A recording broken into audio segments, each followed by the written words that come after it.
Vitajte na našom kanáli. Prinášame vám neupravené prejavy, rozhovory a vyhlásenia politikov zo všetkých strán politického spektra. Bez komentára, bez skreslenia, len to, čo skutočne odznelo. Ak nechcete, aby vám niečo ušlo, prihláste sa na odber.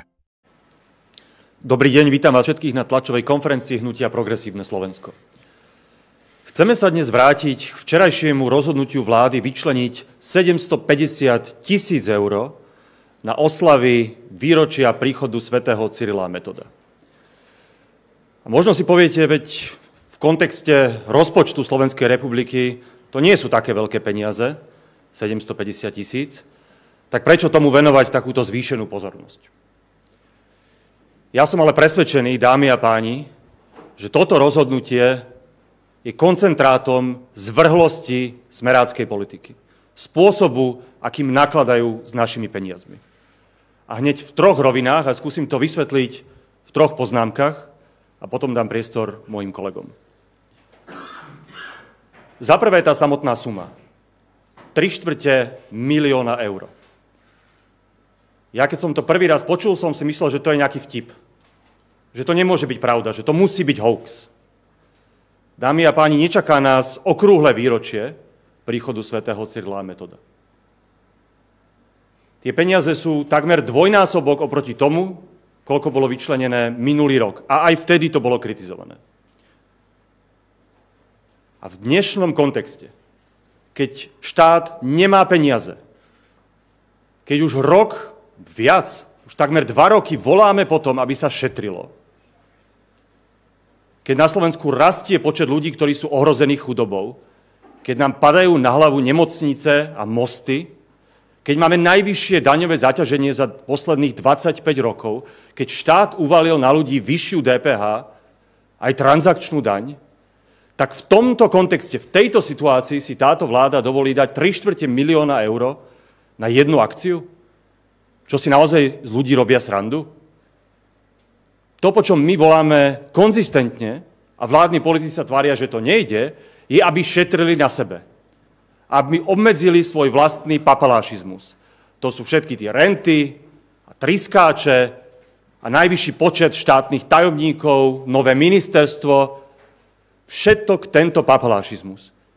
A teraz oni ešte prídu s tým, že dajú 750 000 na takúto akciu? A budú nám hovoriť, že naozaj sa nedá šetriť na výdavkoch štátu.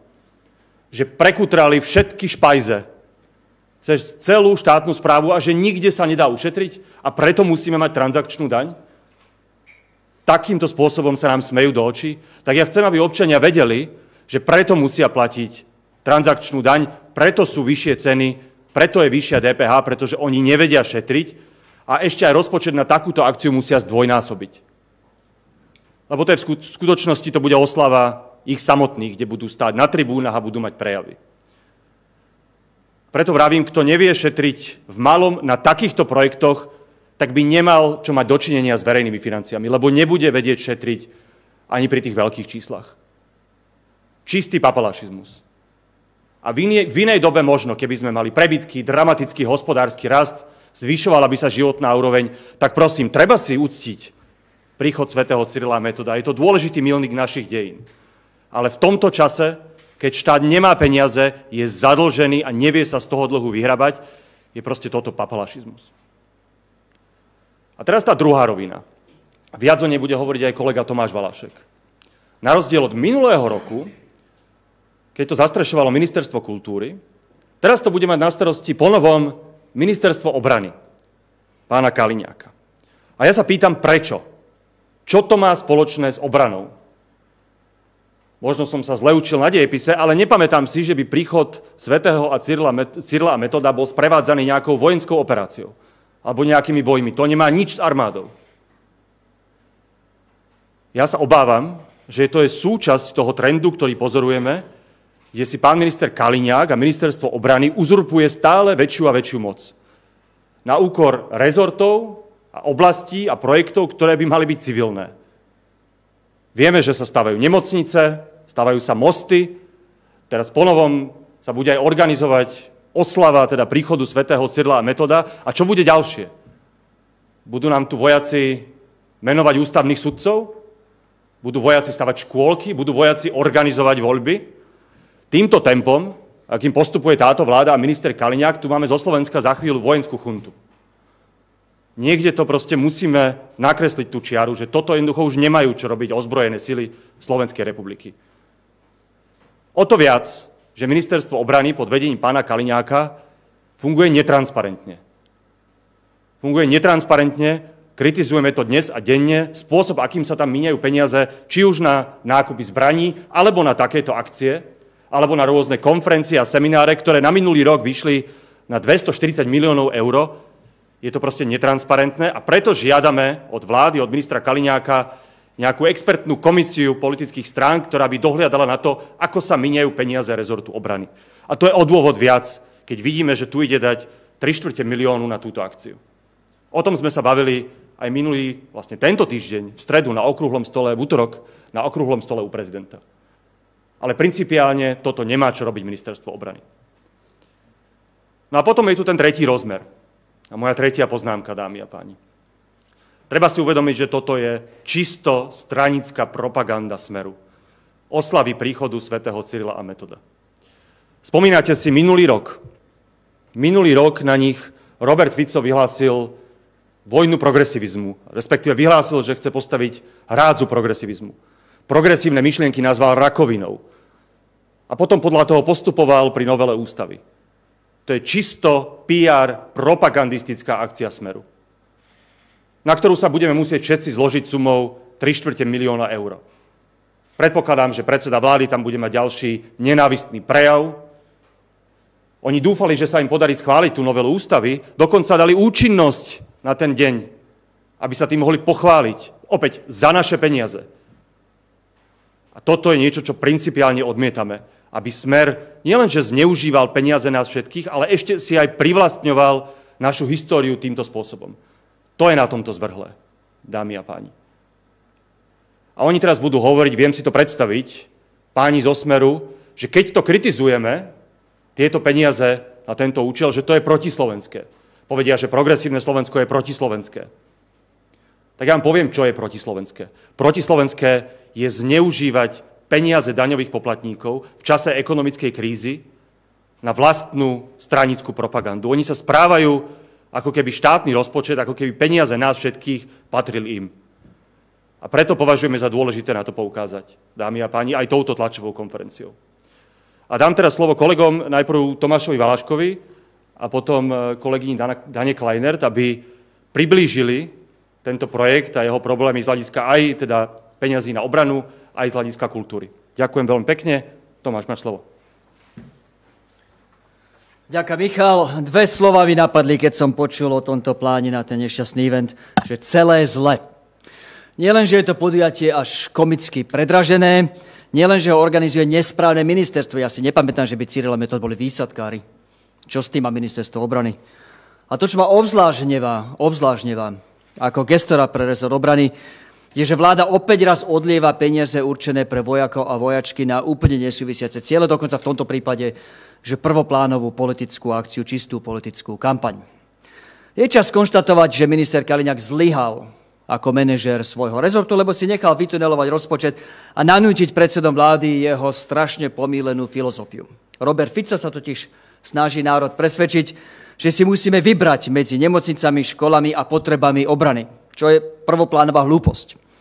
Všetky ostatné krajiny okolo nás, dámy a páni, vedia robiť jedno, druhé, aj tretie. Je to dokonca, že základnou povinnosťou priamo z ústavy vyplývajúcou vláde, že sa majú postarať aj o bezpečnosť štátu občanov, aj zveľaďovať túto krajinu, aj sebe investovať do vecí ako nemocnice. A po príklady, že sa to dá, vôbec nemusíte ísť ďaleko.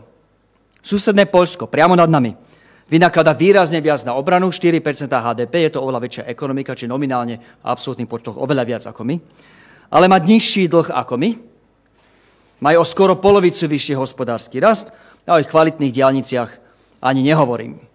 Dámy a páni, to, že je naša ekonomika tak, odpustite ten silný výraz, ale že zhumplovaná, to nie je vinou vysokých výdavkov na obranu. Čiže sa nijak zásadne nezmenili za funkčné obdobie tejto vlády, začali niekde tesne pod 2%, sú na 2%.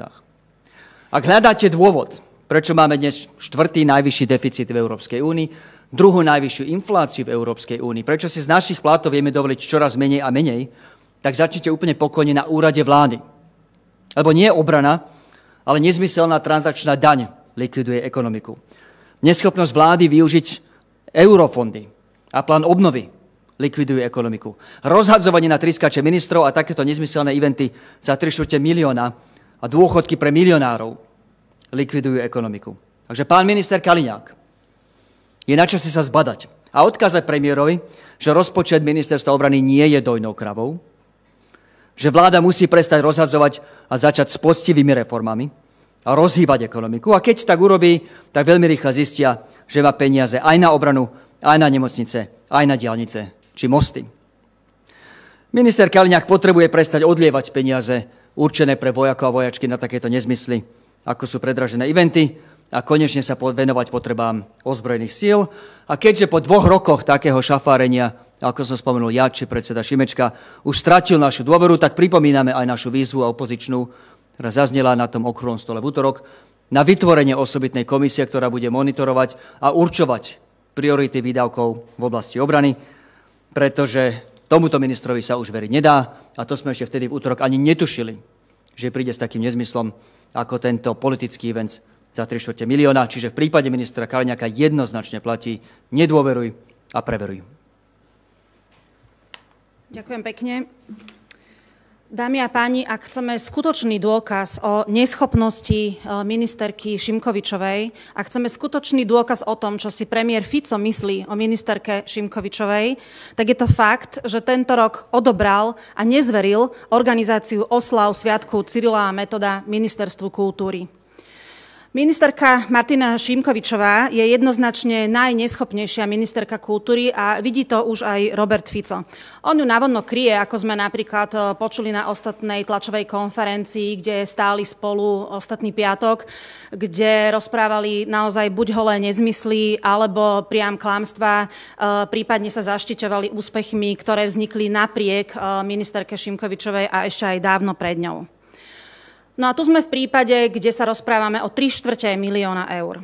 V čase konsolidácie, uťahovania dier na opaskoch ľudí sa vláda rozhodne vyhodiť 3/4 milióna eur na, ako už povedali moji kolegovia, stranickú akciu. Už minulý rok dostalo Ministerstvo kultúry takmer 400 000 eur na oslavy. Už vtedy sme v PSK kritizovali jednak závratnosť tejto sumy na oslavy pre pár vyvolených, na netransparentnosť, akým boli vyberaní účinkujúci a iné agentúry tam. Ale rovnako aj treba, aby zaznel fakt, že sme kritizovali aj prekročenie výdavkových limitov ministra financií, ktorý teda to vláde bez reptania odobril. To všetko bolo v čase, ak si spomeniete, keď sa Slovenky a Slováci vyberali, skladali na neonatologické oddelenie v nemocnici v Košiciach, aby bábetkám na inkubátoroch nesedeli holuby. To všetko bolo v tom čase. A aby sme si teda nemysleli, že premiér Fico využije tieto oslavy aspoň na niečo pekné, čo samozrejme spája spoločnosť, tak sa samozrejme mýlime. Už vtedy ich teda využil na blúznenie o hrozbe liberalizmu a šírenie nenávistných rečí, ako povedal náš predseda Michal Šimečka. Tento rok my však očakávame ešte bizarnejší scenár. Jednak teda kultúrne oslavy organizuje Ministerstvo obrany. Suma je skoro dvojnásobná a pričom minister financií Kamenický týmto schvaľuje opäť prekročenie limitov výdavkov v celkovej sume 750 000 eur. Z toho len 30 000 je na bezpečnosť a zdravotníkov a 740 v tej celej skupine sú tovary a služby. Tak si to viete predstaviť, čo sa tu bude diať, aké Eldorado. V centrálnom registri zmluv nie je zatiaľ žiadna zmluva s dodávateľmi či umelcami, no a na to, že teda píšeme dnes 19. júna a oslavy sú o 3 týždne, tak buď sú teda na ministerstve obrany kúzelníci, alebo tam už boli dávno dohodnutí vopred a my si asi vieme predstaviť ten scenár, ktorý za tým je. No a ak ste niekedy od koalície počuli výzvu na Progresívne Slovensko, aby sme im predložili naše návrhy, ako by sme asi konsolidovali, že oni ešte nič nepočuli, neverte im, lebo ich počuli minimálne 100-krát od nás, ako sa správať finančne rozumne, zodpovedne a udržateľne. A ešte jemne odbočím ku kultúre, ktorá sa tohto tiež teda týka. Z pohľadu kultúrnych akcií je suma 750 000 eur šialene vysoká za jeden deň oslav. A pritom napríklad nezávislé divadlá prišli v dotáciách o 600 000 eur tento rok. Slovenské národné divadlo je úplne v pohode dať 280 000 eur na jeden večer opernej speváčky. Slovenská národná galéria je úplne v pohode zazmluvniť zahraničného umelca za 280 000 eur, a to ešte s medzinárodnou hanbou. Našťastie sa táto zmluva neskôr zrušila pod týmto tlakom. Samotné ministerstvo kultúry vyhadzuje milióny von oknom na svoje náklady, na čudné organizácie, nové, ako je napríklad správa rezortných zariadení, o ktorých nikto nič poriadne nevie, na nezmyselné projekty, ktoré skôr brzdia a škodia našej krajine. Ministerstvo kultúry za ostatný rok a pol vyhodilo už 60% zamestnancov. Tí noví väčšinou ani netušia, kde sú, čo a ako majú robiť. Martina Šimkovičová fatálne zlyháva ako manažérka aj v centrálnom ekonomickom systéme v jeho zavedení, čo sme už s kolegyňou Zorou Javrovou spomínali dávnejšie. Stále je to problém a podľa našich informácií sú kompletne zaplatené faktúry z organizácií Ministerstva kultúry len tie januárové a píšeme jún. Namiesto nezákonných únosov vzácnych zbierkových predmetov, ako je napríklad busta Cecílie Gonzágy z Levoče, by sa mali na ministerstve kultúry naozaj zaoberať úlohami, ktoré im vyplývajú zo zákona.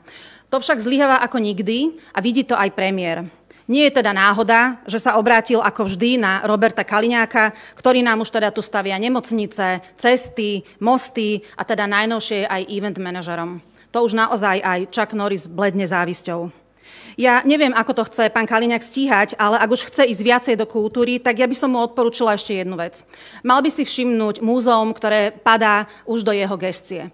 Je to Múzeum Slovenského národného povstania v Banskej Bystrici, ktoré napríklad nutne potrebuje po desiatkách rokov napríklad novú expozíciu a tá sa stále nedeje. Nestačí ono totižto iba prísť pred múzeum a pochváliť sa, ako napríklad minulý rok na oslavách SMP, vyhodiť 2,7 milióna eur za 2 dni oslav. O kultúrne dedičstvo, ktoré zároveň je aj v gestii Ministerstva obrany, sa naozaj treba starať, a to poctivo, kvalitne a dôkladne. Ja chápem, že spraviť si tanečky za 2 dní nárazovo je teda jednoduchšie, ale rozhodne to však nie je zodpovednejšie.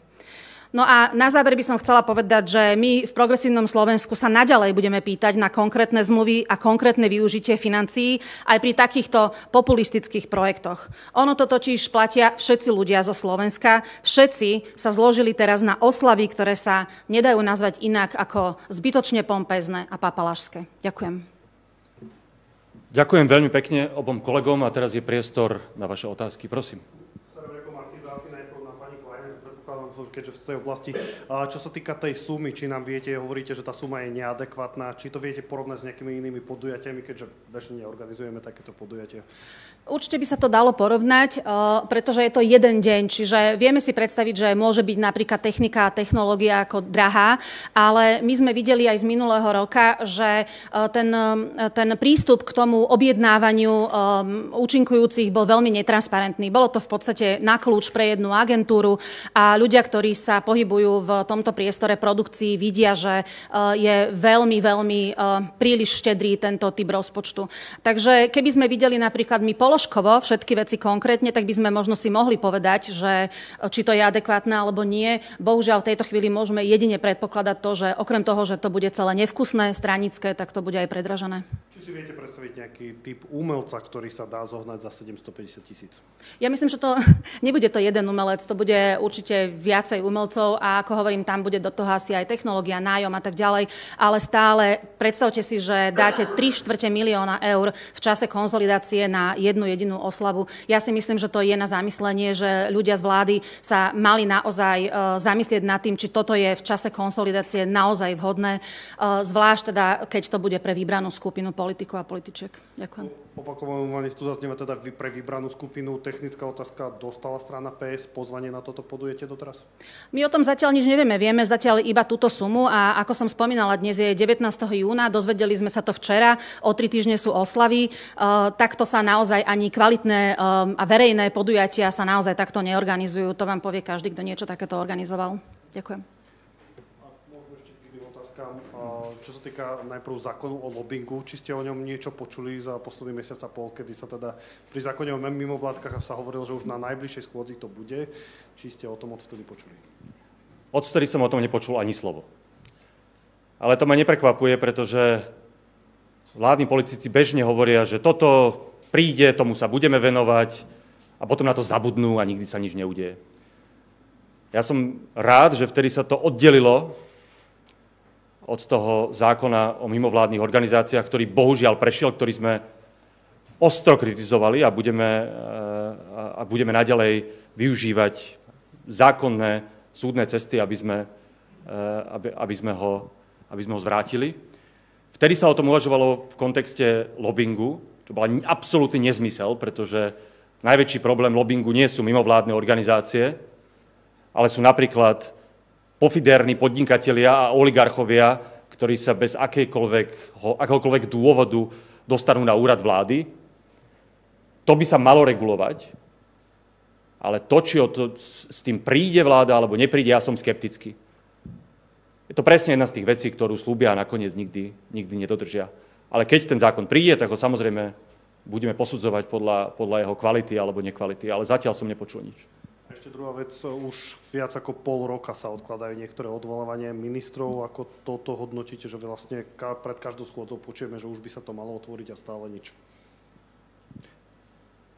Ak by som si teraz mal tipnúť, tak podľa mňa nebudeme odvolávať nikdy. Že to proste až do volieb sa bude odkladať a tie podpisy, ktoré sme tam dali pod návrhy na odvolanie, či už pána ministra Šuta Eštoka, pani Šimkovičovej, pána Tarabu, alebo vlády ako celku, poslanci vládnej koalície jednoducho odignorujú, lebo oni pohrdajú Národnou radou. To sa nedá nazvať inak ako pohrdanie Národnou radou. Niektoré tie návrhy sú tam od jesene. Ja si myslím, že sa k tomu nedostaneme nikdy, lebo ako si na to nikdy nezvýši čas. A je to preto, lebo tí ministri, vrátane premiéra Roberta Fica, sa boja tej diskusie, kde by sa mali obhájiť, kde by mali hovoriť o svojich výsledkoch, kde by mali argumentovať, prečo sú úspešní, prečo nemajú byť odvolaní.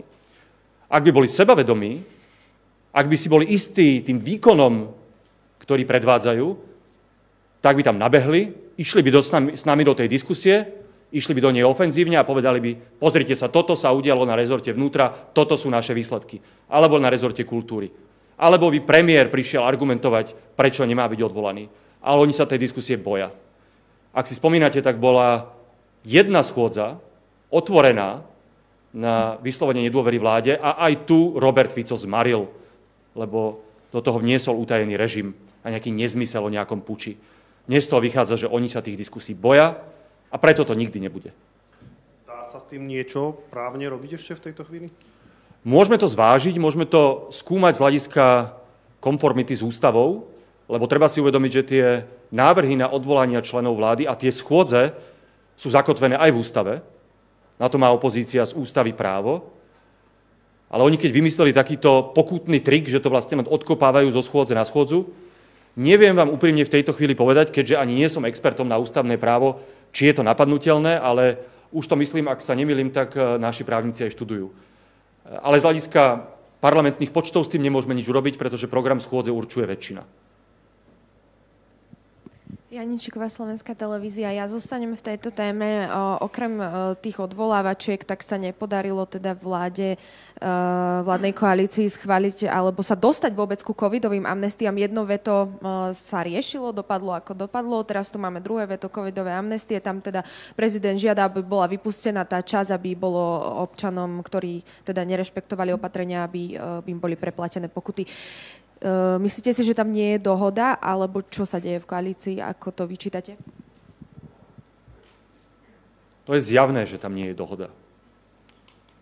Táto vládna koalícia je rozhádaná na toľkých frontoch, od obranných výdavkov, pandemickú zmluvu, transakčnú daň, až po tie zákony vrátené prezidentom republiky. A ja na tomto mieste musím povedať, že ten zákon o covidových amnestiách je amorálny a je výsmechom všetkým zdravotníkom, aj všetkým pozostalým po tej pandémii covidu, lebo spätne ospravedlňuje a dokonca odškodňuje ľudí, ktorí často vedome porušovali pravidlá a ohrozovali našich spoluobčanov a ohrozovali zdravotníkov. Ten zákon je amorálny a je dobré, že neprešiel. Je dobré, že ho prezident vrátil. A opäť, ako je to s mnohými inými vecami, oni keďže sa nevedia dohodnúť, tak to len tak odkopnú. Predpokladám, že opäť o tom sa nebude reálne už hlasovať. Môžem sa mýliť, ale myslím si, že sa to bude presúvať z jednej schôdze na druhú až do volieb.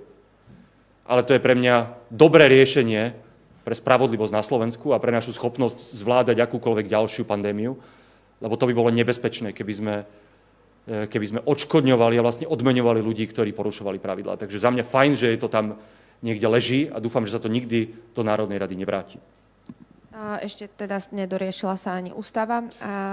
Celkovo to nebola veľmi dobrá schôdza pre vládnu koalíciu. Oni utrpeli niekoľko prehier. Nedokázali prelomiť prezidentovo veto ani jedno. Renta v podstate sa odkopla preč pre generálneho prokurátora, nebude žiadna, čo je dobré pre spravodlivosť. Neschválila sa covidová amnestia, čo bola silná agenda Smeru. Nešli sme do hlasovania ústavy, pretože sa im rozsypala ústavná väčšina. Takže z môjho pohľadu toto bola veľmi zlá schôdza pre túto vládnu koalíciu. Nedosiahli to, čo chceli. A svedčí to aj o dobrej a účinnej práci nás v opozícii. A myslím si, a vracajúca aj k tej predchádzajúcej otázke, že tie veci, ktoré sa nepodarilo schváliť, už tak akoby postupne upadnú do zabudnutia. A tak je to dobré. Ale ešte môj kolega chcel k tomu niečo povedať. Ja ešte k tomu žánru alebo tej kategórii zlyhaní vlády kvôli tomu, že sú rozhádaní, chcem upozorniť na jednu vec, čo sa udiala včera. Včera bolo posledné riadne zasadnutie vlády pred summitom NATO. A preto, pokiaľ sa nezvolajú mimoriadne vládu v pondelok, v útorok ráno už odchádzajú, pokiaľ nebude mimoriadna vláda v pondelok, tak zmeškali poslednú šancu schváliť mandát prezidentovi na summit NATO. Ja pripomínam, že na tomto summite sa ide rokovať a očakáva sa, vlastne nám už prezident oznámil, že ide schváliť navýšenie rozpočtu na obranu postupne na 3,5% HDP, lenže prezident nekontroluje rozpočet. Ten kontroluje iba vláda. Preto sa vždy, a to bolo zvykom, ja som osobne bol pri niektorých tých rokovaniach ako minister, vždy sa to robilo tak, že keď ide prezident na summit, nechá si od vlády schváliť mandát, kde sa vláda zaviaže, že áno, to, čo prezident slúbi, vláda naozaj aj doručí. Nič takého sa teraz nestalo. Takže aby bolo jasné, prezident Pellegrini odletí niekedy v útorok na summit NATO, bez akékoľvek záruky, garancie či len prísľubu od vlády, že vláda aj urobí to, čo tam prezident slúbi, a to je to navýšenie výdavkov na obranu. A mňa by úplne zaujímalo, čo prezident urobí, keď si potom vláda povie, že viete čo, nenavýšime. Predá Garyho? Prenajme byt na Zuckermandli? Prezident rozpočet nemá. Ten mandát vlády nie je maličkosť, mandát je slovo vlády, my sa za prezidenta postavíme, to, čo tam slúbia, doručíme. Nič takého nevedeli urobiť, lebo, a to máme z kulórov potvrdené jasne, boli rozhádaní. Však vidíte, prezident a niečo slúbi, vraj ho podporil minister obrany, minister Kamenický hneď povie, čo to je za nezmysel míňať viac na obranu, Danko to nazve šialenstvom, premiér si zvolal okrúhly stôl, ako keby opozícia robila mandát vlády. Sú rozhádaní a zlyhávajú pri základných výkonoch funkcie tohto štátu, vysielajú prezidenta na summit bez akéhokoľvek mandátu. To je úplne škandál, ktorý si ja v novodobej histórii Slovenska nepamätám. Ďakujeme veľmi pekne. Ak nie sú ďalšie otázky, tak sa môžeme rozlúčiť. Akurát ešte jeden oznam, že hneď potom bude mať krátky briefing náš kolega poslanec Jano Hargaš k trestnému oznámeniu, ktoré bolo na neho podané v súvislosti s tou kauzou Hacient. Tak to bude nasledovať hneď teraz. Ďakujem vám veľmi pekne zatiaľ. Ďakujem pekne. Otvorená politika je základom demokratickej spoločnosti. Sledujte nás, ak chcete počuť politikov priamo, bez filtra, bez skreslenia. Každý deň nové vyjadrenia. Ďakujeme, že vám záleží. Na pravde.